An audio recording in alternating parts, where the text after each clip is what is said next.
The Meridian Tower's 42nd floor glittered like a fallen constellation against the night sky, its golden light spilling onto the bustling streets of Manhattan. Tonight, this prestigious venue played host to the annual Tech Innovation Gala, a dazzling spectacle where industry titans mingled amidst crystal chandeliers that sparkled like frozen fireworks. The polished marble floors reflected a dizzying array of custom-tailored suits and gowns, each seemingly more extravagant than the last. The air itself hummed with the scent of expensive perfume, high-stakes ambition, and the subtle tension of million-dollar deals waiting to be struck. Stepping out of a quiet taxi, Sarah Hayes smoothed the modest fabric of her simple beige dress. At 38, her blonde hair was pulled back in a neat bun, highlighting the quiet grace of her features. She wore only small pearl earrings, a wedding gift from her husband, Michael. Unlike the parade of women emerging from limousines, draped in silk and sapphires, Sarah had deliberately chosen an understated outfit. Despite her husband's immense success, Sarah found no comfort in flaunting wealth. Her actions, particularly her extensive volunteer work with local charities, spoke volumes more than any designer label ever could. Yet, as she watched the city's elite sweep past, a flicker of uncertainty crossed her mind. Perhaps just this. Once, she should have dressed more formally. Clutched in her small purse was an invitation bearing her name in elegant script, Mrs. Sarah Hayes, guest of honor. Her husband, Michael, had surprised her with it weeks ago, explaining that his latest venture capital firm was being recognized. He'd been traveling relentlessly, closing deals across 3 continents, making tonight their first chance in months to attend such an event together. "You deserve to be celebrated too, Sarah," he'd told her over breakfast, just before catching a flight to Tokyo. "Your foundation work impacts more lives than half the people who will be at that gala." He promised to meet her there directly from the airport, emphasizing that she was representing them both. Sarah took a deep breath, the red carpet beneath her simple heels feeling surreal. Conversations flowed around her in a multitude of languages. Stock options, mergers, market projections, discussed with the casual ease of those for whom millions were merely numbers on a spreadsheet. She checked her phone quickly. No message from Michael yet. His flight was delayed, but he'd assured her he would arrive before the keynote presentations. For now, she would navigate this glittering world on her own, a strange feeling even after 8 years of marriage. When they'd met, Michael was successful, but not the industry giant he'd become. Their life had been simpler then, more intimate. Success had brought incredible opportunities, but also complications she was still learning to navigate. The night was young, and Sarah had no idea that the next few minutes would test everything she'd learned about grace under pressure. Taking a deep breath, Sarah stepped forward, her invitation ready. The registration desk gleamed under spotlights, staffed by 3 impeccably dressed young women with tablets and guest lists. Sarah approached the middle station, where a brunette in her early 30s, wearing a sharp black suit, looked up with the practiced smile of someone paid to be pleasant. "Good evening," Sarah said warmly, extending her invitation. "Sarah Hayes." The woman's manicured fingers flew across her tablet screen. Her smile faltered slightly as she scrolled, then scrolled. Again, more slowly this time, her brow furrowing with each passing second. "I'm sorry, ma'am, but I don't see your name on tonight's list," the clerk said, her tone shifting from welcoming to cautiously apologetic. Sarah blinked, certain she'd misheard. "Could you check again, please?" "Sarah Hayes. My husband, Michael, arranged for my invitation. He's being honored tonight." The registration clerk repeated her search, checking alternate spellings and cross-referencing with the VIP list. Behind Sarah, other guests flowed smoothly through the adjacent stations, their laughter and conversations creating a backdrop of exclusivity that suddenly felt very distant. "Ma'am, I've checked every variation, but there's no Sarah Hayes registered for this evening's event." The woman's voice carried the rehearsed authority of someone who dealt with party crashers and social climbers on a regular basis. Heat rose in Sarah's cheeks as she became aware of curious glances from nearby guests. A couple in matching designer outfits exchanged whispers while openly staring, their expressions a mixture of amusement and secondhand embarrassment. "There must be some mistake," Sarah insisted, maintaining her composure despite the growing attention. "I have the physical invitation right here. My husband's firm is one of tonight's honorees." The clerk examined the invitation with the skeptical eye of an expert, turning it over and holding it up to the light as if checking for forgery. "The invitation appears authentic, but without your name on our list, I cannot grant you entry. Security protocols are very strict for an event of this caliber." "Could you call your supervisor?" Sarah asked, her voice steady despite the churning anxiety in her stomach. "I'm sure this can be resolved quickly. Victoria Henderson is our event coordinator," the clerk replied, already reaching for her radio. "She'll be able to help clarify the situation." Within moments, a woman in her early 40s approached with the confident stride of someone accustomed to solving problems efficiently. Victoria Henderson wore a midnight blue dress that cost more than most people's rent. Her dark hair swept into a sophisticated updo that framed sharp, calculating eyes. She carried herself with the unmistakable air of someone who considered herself indispensable to Manhattan's social machinery. "What seems to be the issue here?" Victoria asked, her gaze sweeping over Sarah's modest appearance with barely concealed judgment. "This woman claims to be invited, but she's not on our guest list," the clerk explained, handing over Sarah's invitation. Victoria examined the invitation with theatrical thoroughness, her expression growing more skeptical with each detail she scrutinized. "Mrs. Hayes, is it?"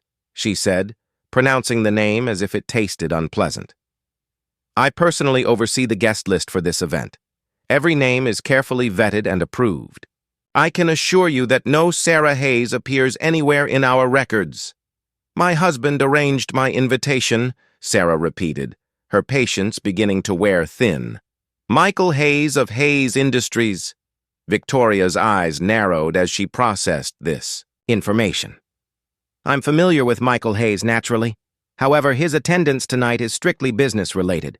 This event is designed for industry professionals and their appropriate companions." She emphasized the word appropriate with a slight smile that didn't reach her eyes. The implication hung in the air like a slap. "I'm afraid there's been a misunderstanding," Victoria continued, her voice taking on the tone of someone explaining something obvious to a child. "This invitation appears to be irregular. Perhaps you obtained it through unofficial channels." Sarah felt the blood drain from her face. Around them, the registration area had grown quieter as more guests paused to observe the unfolding drama. She could hear fragments of whispered conversations. "Who does she think she is?" "Security should handle this." "Are you suggesting I forged this invitation?" Sarah asked, her voice barely controlled. Victoria shrugged with practiced indifference. "I'm simply stating that our security protocols exist for a reason. Manhattan's premier business events attract all sorts of aspirational individuals. We've learned to be cautious." A security guard materialized beside Victoria, as if summoned by telepathy. He was a large man in his 50s with the weathered face of someone who'd spent years dealing with uncomfortable situations. His presence wasn't overtly threatening, but the message was clear. "Ma'am," he said in a voice that managed to be both respectful and firm, "I'm going to have to ask you to step aside while we sort this out." "There's nothing to sort out," Sarah replied, her composure finally cracking. "I belong here." "My husband, your husband," Victoria interrupted, "is apparently too busy with important business matters to ensure his companion has proper documentation." She pronounced companion with just enough emphasis to make her meaning clear. The gathered crowd now included several recognizable faces from business magazines and financial news programs. A woman in an emerald dress whispered something to her escort that made him chuckle. Another couple shook their heads sympathetically, as if watching someone embarrass themselves at their first country club dinner. "Look," Victoria said, adopting a tone of false kindness. I understand your disappointment. Perhaps you misunderstood the nature of your husband's invitation. These industry events are quite exclusive. Not everyone is equipped to navigate this level of professional networking. Sarah opened her mouth to respond.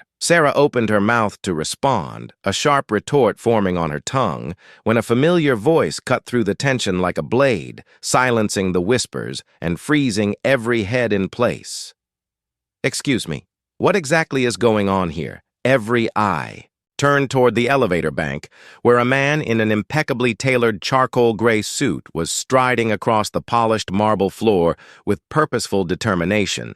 Michael Hayes's presence commanded immediate attention, not through volume or theatrics, but through the quiet confidence of someone accustomed to being the most important person in any room. His dark hair was slightly tousled from travel, and his expression carried the focused intensity of someone who had just witnessed something that required his immediate intervention. Victoria's confident demeanor flickered for just a moment before she recovered her professional smile, a strained mask of relief. "Mr. Hayes!" Victoria exclaimed, her voice suddenly bright.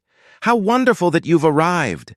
We were just explaining to this young woman that there seems to be some confusion about her invitation."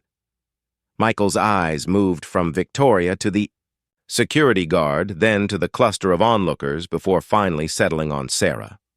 In that moment, his expression shifted from professional courtesy to something much more dangerous, a cold fire igniting in his gaze. "This young woman," he said, his voice carrying the quiet authority that had built billion-dollar empires, "is my wife." The silence that followed was deafening, palpable enough to choke the buzzing hum of the gala. Victoria's face cycled through confusion, disbelief, and dawning horror in the span of 3 seconds. The security guard took an instinctive step backward. Several guests in the crowd exchanged uncomfortable glances as they realized they had been watching someone's wife being humiliated. "Your wife," Victoria stammered, her professional composure crumbling like a house of cards. "Sarah Hayes," Michael continued, moving to stand beside his wife, his hand gently finding hers. "The woman whose name should have been at the very top of your VIP list, considering I specifically requested it when I confirmed my attendance 3 weeks ago." Victoria's tablet trembled in her hands as she frantically scrolled through her records, her eyes wide with panic. "Mr. Hayes, I assure you there must be some technical error. Our systems are usually flawless." "Are they?" Michael interrupted, his tone remaining conversational but carrying an unmistakable edge. "Because from where I'm standing, it looks like your system failed spectacularly. My wife was denied entry, questioned about the authenticity of her invitation, and subjected to implications that she somehow didn't belong here." The quiet condemnation in his voice rippled through the assembled crowd, turning their curious stares into expressions of dawning understanding and discomfort. The crowd around them had grown larger, drawn by the magnetic pull of the unfolding drama. Among the observers were several prominent figures from the tech industry, venture capital firms, and financial institutions, people whose opinions could make or break careers in Manhattan's cutthroat business circles. "Mr. Hayes," Victoria stammered, attempting to regain control of a situation rapidly spiraling away from her. "I'm sure we can resolve this misunderstanding quickly. Perhaps we could discuss this privately." "Oh, I think we're well beyond private discussions," Michael replied, his voice carrying clearly across the marble atrium, each word a chillingly precise cut. "You see, I've been traveling for business, closing a rather significant acquisition. But even from Tokyo, I received some interesting phone calls this afternoon." He reached into his jacket pocket and withdrew his phone, the screen already illuminated with what appeared to be an email thread. "It seems my assistant received a call from your office yesterday requesting that certain names be removed from tonight's guest list. Names that were deemed, how did they put it, inconsistent with the event's professional standards." Victoria's face had gone completely pale, her carefully constructed composure dissolving into raw fear. "I'm not sure what you're implying," she began, but Michael held up a hand that commanded immediate silence. "I'm not implying anything," he said, his voice remaining dangerously calm. "I'm stating facts. You deliberately removed my wife's name from the guest list because you decided she didn't fit your narrow definition of who belongs at a business event." The crowd pressed closer, sensing that they were witnessing something unprecedented. These people had attended hundreds of corporate events, but they had never seen someone challenge the established social order so directly and publicly. Michael scrolled through his phone with deliberate slowness. "Here's an interesting email from your assistant to mine, sent yesterday at 2:47 p.m. Please advise Mr. Hayes that +1 should reflect the professional caliber of the event. Some adjustments to the guest list may be necessary to maintain our standards." A collective intake of breath rippled through the assembled crowd. Victoria's mouth opened and closed soundlessly, like a fish gasping for air. "You see," Michael continued, "what you failed to understand is that my wife isn't my +1.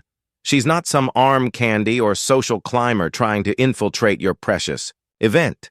She's Sarah Hayes, founder of the Hayes Foundation for Educational Excellence, which has provided scholarships to over 2,000 underprivileged students in the past 5 years alone." He pocketed his phone and stepped closer to Victoria, his presence somehow filling the entire space despite his conversational tone. "She's also the woman who convinced me to donate $50 million to various educational initiatives last year instead of buying a third yacht. But more importantly, to tonight's festivities, she's the wife of the man who owns 47% of Henderson Events Management, the company that's hosting this event." The silence that followed was so complete that the soft jazz music drifting from the ballroom seemed suddenly loud. Victoria's face had moved beyond pale into a sickly gray territory. The security guard looked like he wanted to disappear entirely. 47%, Michael repeated, savoring each word. "Which makes me not just an honored guest, but the majority shareholder of Henderson Events Management, the company that bears your family name, Victoria." Victoria's knees actually wobbled. "Mr. Hayes, I had no idea about your investment in our company. If you had known, you would have treated my wife with respect," Michael finished, his gaze unwavering. "But here's the thing, Victoria, the fact that you only show respect to people you think can help or hurt you professionally tells me everything I need to know about your character." He turned to address the crowd, his voice carrying easily across the marble atrium. "Ladies and gentlemen, I'd like you to meet my wife, Sarah Hayes. She has more class in her little finger than most people manage in a lifetime. She chose to dress modestly tonight because she believes in substance over flash. She took a taxi instead of the limousine I offered because she thought it was wasteful. And she's been supporting children's education with more passion and effectiveness than most corporate foundations ever achieve." Spontaneous applause began somewhere in the crowd and spread like wildfire. Several prominent business people stepped forward to introduce themselves to Sarah, their expressions sheepish but genuinely admiring. Michael turned back to Victoria, who was now visibly trembling, her carefully constructed facade completely shattered. "As the majority shareholder of your company, I have some immediate concerns about tonight's guest relations protocols. We'll be having a very detailed conversation about that tomorrow morning." He offered his arm to Sarah with old-fashioned gallantry. "Shall we go in, darling? I believe they're about to announce the evening's honorees." As Michael and Sarah moved toward the ballroom entrance, Victoria scrambled to follow, her high heels clicking desperately against the marble floor. "Mr. Hayes, please let me explain," she called out, her professional demeanor completely abandoned, a desperate plea in her voice. "There was clearly a communication breakdown in our office. I never intended any disrespect toward Mrs. Hayes." Michael paused and turned back, his expression thoughtful. "A communication breakdown? Is that what we're calling deliberate discrimination now?" The crowd that had witnessed the confrontation was now flowing into the ballroom, but their conversations were entirely focused on what they'd just seen. Word was spreading through the event like wildfire. Everyone wanted to know about the dramatic scene at the registration desk. Mrs. Henderson.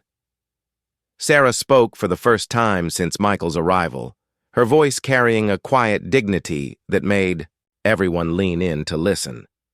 I don't need an apology from you. Your actions tonight revealed exactly who you are, but I hope you'll remember this moment the next time you decide someone doesn't belong somewhere based on their appearance. Victoria's eyes filled with tears of humiliation and fear.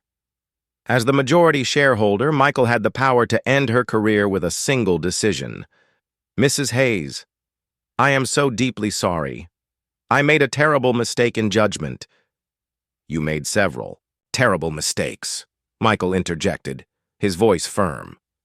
You assumed my wife wasn't important because she didn't dress to impress you. You implied she might have forged her invitation. You suggested she was some kind of social climber.